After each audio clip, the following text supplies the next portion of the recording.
예민수의 경제 토크 송가람 SK인베스트 대표 오늘 함께하고 있습니다. AI는 이제 폭망한 것인가? 반도체는 접어야 되는 것인가? 뭐 그렇지 않겠지만 그런 생각이 들죠. 그런 얘기를 구체적으로 여쭤보도록 하겠습니다. 일단은 국내 반도체주 얘기하려면 앞에 AI 얘기를 먼저 하는 게 좋을 것 같아요. 네, 그게 맞습니다. 연관돼 있으니까 그죠? 국내 맞습니다. 반도체가 그와 상관없이 뭐 가는 건 아니잖아요. 그래서 이제 AI 산업이 엄청 성장하면서 엔비디아 가고 우리 하이닉스가 뭐 HBM에 쫓아가다가 지금 AI 쪽에서의 돈은 언제 벌 건데 손은 누가 키우니 이런 얘기 나오니까 지금 확 꺾인 거잖아요. AI 산업은 어떻게 보세요 지금 움직임은? 네. 정말 AI 산업에 대해서 정말 개인 투자자분들도 굉장히 관심을 많이 가지고 계시고 해외에서도 굉장히 다양한 투자들이 이루어지고 있습니다. 네. 하지만 말씀해 주신 것처럼 지금 많은 고민들을 하고 있죠. 그러니까. 소는 정말 누가 키울 것인가? 이 소를 어떻게 팔 것인가? 그 부분에 있어서 결국은 이 비즈니스 모델이 확립이 돼서 우리가 판매를 할 수 있는 시장에 나와야 된다라고 보여지고 있는데요. 이 AI 시장에서 다양한 접목을 할 수 있는 부분은 나오고 있지만 대형 시장에서 이 부분에 있어서 정확하게 어떤 비즈니스 모델을 만들었다라는 회사들은 아직까지는 보이지 않는다라는 부분이 지금 이런 반도체 시장에서의 급락이 나오는 한 가지 원인이 될 수 있었다라고 보여지는데요. 그래서 사실 많이 올라서 꺾이는 측면도 있죠. 저는 사실 또 생각이 좀 다른 게 다른 것보다 제 생각을 하면 사실은 빅테크들은 돈이 많잖아요. 싸는 돈이 많거든요. 그거 갖고 뭐 할 거야? 땅 살 거야? 부동산 살 거야? 그럼 투자할 수밖에 없어요. 그럼 빅테크들이 뭐 구글이나 뭐 이런 데서 뭘로 돈 벌었냐? 뭐 사실은 제품을 파는 건 아니지만 여태까지 돈을 벌어왔잖아요, 그죠? 그런 점에서 이게 흔들려 가는 거고 물론 이제 이게 AI에 대한 기대감이 데이터 센터 이런 쪽에서 디바이스 단이라든지 소위 이제 B2C 쪽으로 가야 되는 그런 과정에서의 어떤 이것도 우리가 2차 전지 캐즘 얘기하듯이 산업이 좀 성장하면서 테스트를 받는 거 아닐까요? 저는 그렇게 생각하는데 어떻게 생각하세요? 저도 네. 비슷한 맥락에 네. 동의를 하고 있는데요.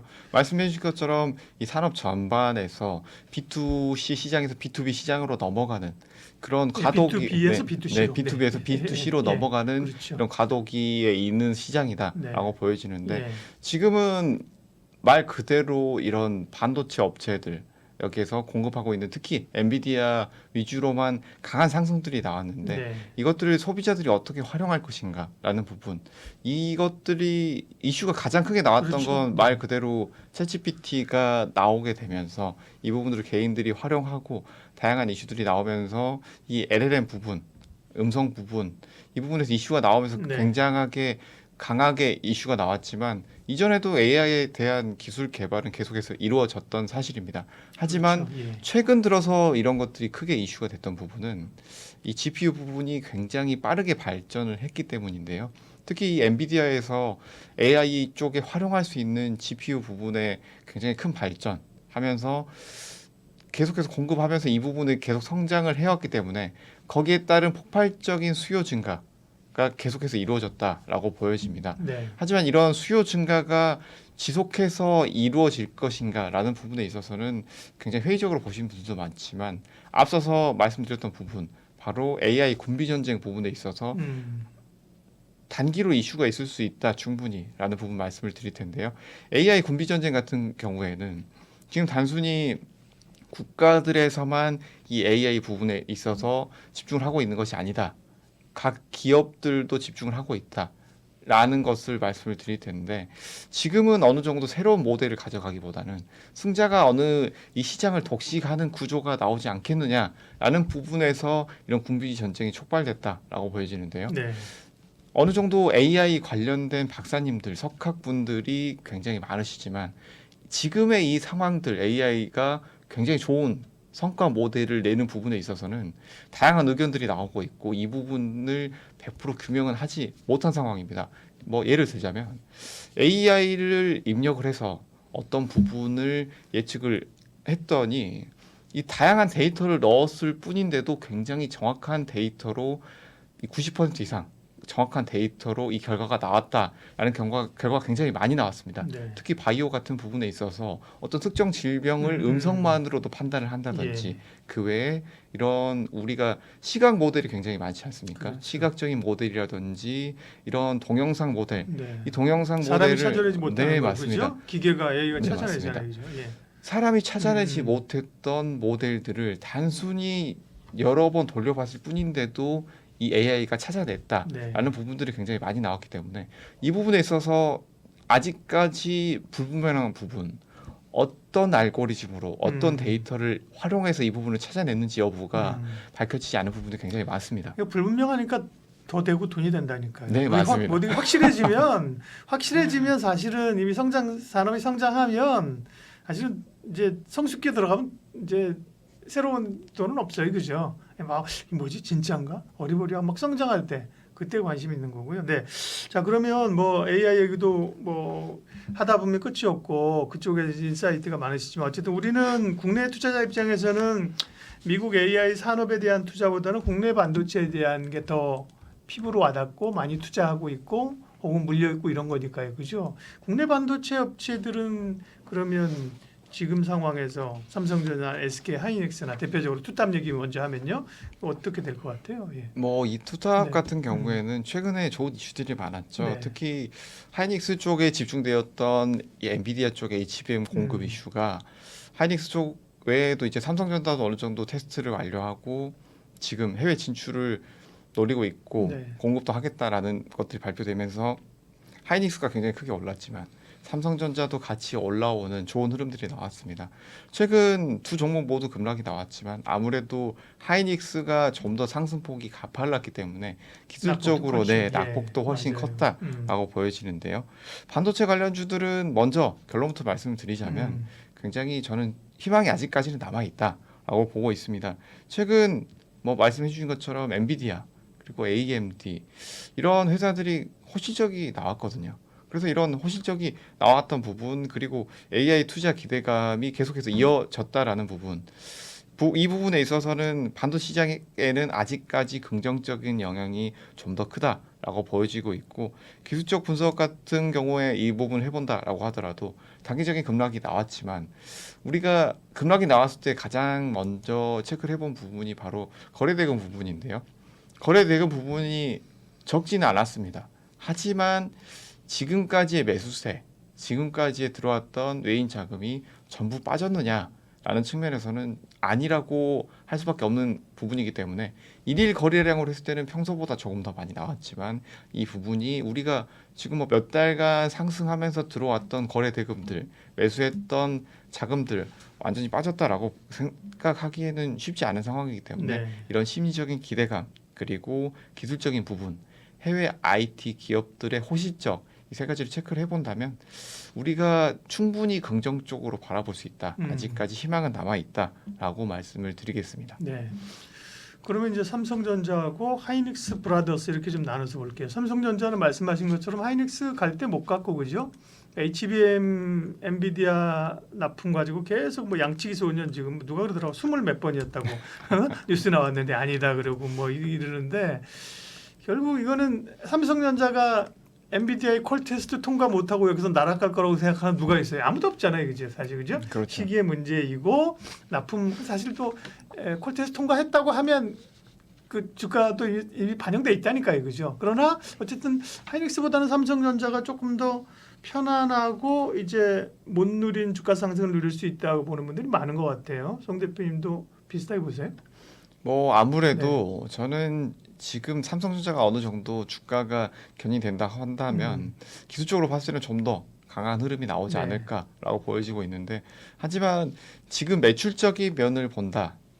추가적인 성장 가능성을 본다라고 했을 때는 삼성전자가 좀 더 지금 가격 대비했을 때는 좀 더 올라갈 것이다라고 보고 있지만 지금 당장의 이런 반도체주들 대형 종합 반도체주가 회복이 나온다라고 했을 때는 네. 매출 부분 그리고 추가적인 공급 부분에 있어서 아직까지는 SK 하이닉스가 조금 더 상승 여력이 있지 않나라고 보고 있고 그리고 이 하이닉스 같은 경우에는 급락이 크게 나왔지만 상승할 때도 좀 더 가파르게 예. 상승 흐름이 나오지 않겠느냐라는 좋은 부분 의견이에요. 말씀을 드리겠습니다. 좋은 얘기. 대체적으로는 하이닉스보다는 삼성전자 점수를 많이 주시니까 지금 하이닉스 주주들이 좀 마음 편치 않으실 건데. 예. 그러면 이제 하이닉스 말씀하셨지만 왜냐면 하이닉스는 하이닉스 하나만 얘기하면 되는 게 아니라 하이닉스, 한미반도체, 이스페타시스. 예, 이 브라더들이 있어요, 그죠? 한미반도체도 엄청나게 시장 관심을 사실은 모으고 있다. 시장이 이렇게 꺾이니까 사실은 뭐 그죠? 같이 밀리는 거잖아요. 뭐 HBM 얘기. 그러니까 삼성 하이닉스를 상대적으로 급하게 떨어진 것만큼 빠르게 올 수 있다고 하면 그 연관돼 있는 기업들도 좋게 보십니까? 네. 연관돼 있던 기업들도 같이 올라올 것으로 보고 네. 있습니다. 하지만 우리가 여기에서 우리 시장의 최근 트렌드 체크를 해볼 필요가 있는데요. 지금 전체적인 예수금 부분 그리고 수급 부분이 아무래도 우리가 작년에서 이런 다양한 섹터가 올라올 때 대비해서 제한적입니다. 상당히 그렇죠. 제한적이기 예, 때문에 지금 그때 다시 70조 됐잖아요. 지금은 네네네. 한 50 몇 조 되나? 네네. 네. 상당히 많이 떨어진 네. 부분이 있기 때문에 지금 바로 확인해 주신 부분이 네. 상당히 많이 떨어진 부분이기 때문에 그러니까요. 이 섹터가 좋다고 59 하더라도 전에 59죠. 네, 예. 굉장히 많이 떨어지기 때문에 이 섹터 내에서 올라갔던 종목이 추가적으로 계속해서 올라가는 흐름이 지금 올해 상반기부터 계속 이어졌던 부분이거든요. 네. 이 부분이 좀 더 이어질 가능성이 상당히 높다라는 음. 측면은 아직까지 우리 시장의 전체적인 자금이 어느 정도 부족한 상황이다. 그렇죠. 기대감이 있는 종목 위주로 자금을 수급적으로 빨아들일 가능성이 굉장히 높다라는 측면에서 그게 이제 좀 예를 들면 멱살 잡고 간 거잖아요. HD 네네, 현대 맞습니다. 일렉트릭 그죠? 맞습니다. 그다음에 방산주에서는 뭐예요? 에어로스페이스 그다음에 삼양식품 그죠? 가는 것만 그냥 같잖아요, 그죠? 예. 그런 차원에서 보면 한미반도체나 이스페타시스는 동참한다고요? 아니면 에너지가 부족하다고요? 동참은 하겠지만 예. 하이닉스만큼 강한 흐름은 아, 나오지 않을 가능성이 알겠습니다. 높다라는. 시장 전체적인 에너지가 그죠? 네, 맞습니다. 장이 뭐 3천 가구 3,300 외국인들이 뭐 겁나게 사들이면 같이 가는 건데 그죠? 어쨌든 제한적인 에너지로 올라가기 때문에 이제 우선순위가 있을 거다 이 얘기를 하신 겁니다. 네, 충분히 얘기가 됐고요.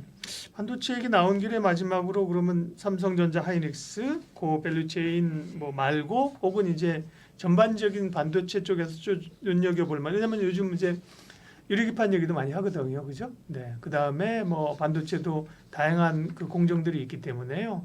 조금 또 우리가 얘기한 것 가운데 반도체 중장기적으로 좋게 보신다면 조금 봐야 될 그 안에서의 소스 섹터나 기업이나 있으면 마무리해 주십시오.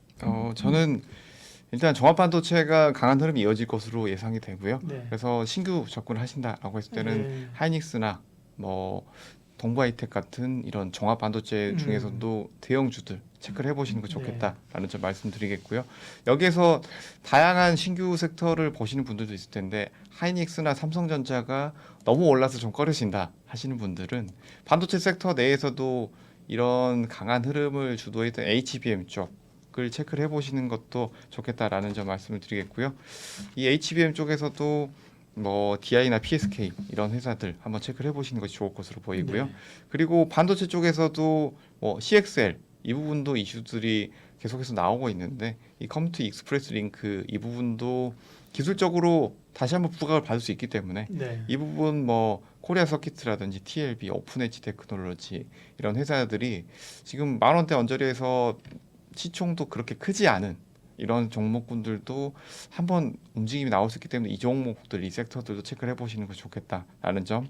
그리고 한 가지 더 말씀을 드리자면 뉴로모픽 반도체가 어느 정도 이슈가 있었지만 아직까지는 기술적으로는 좀 더 성숙해야 되지 않겠느냐라는 평가를 받으면서 상승 이후에 지금 크게 눌려 있습니다. 그래서 이 반도체 섹터 내에서 움직임이 나온다라고 했을 때는 단기적인 트레이딩 관점에서 보시는 분들은 뉴로모픽 반도체 종목군들도 뭐 네페스, 넥스트칩, 네페스 아크 같은 이런 섹터들 내에서 종목군들 아직까지 크게 올라오지 않은 종목군을 함께 체크해 보는 것도 좋겠다라는 점 말씀드리겠습니다. 네. 반도체를 어떻게 봐야 될 것인가, 지금이 기회인가, 접근 전략 살펴봤습니다. SK인베스트 송가람 대표님 도움 말씀 주셨습니다. 고맙습니다. 감사합니다.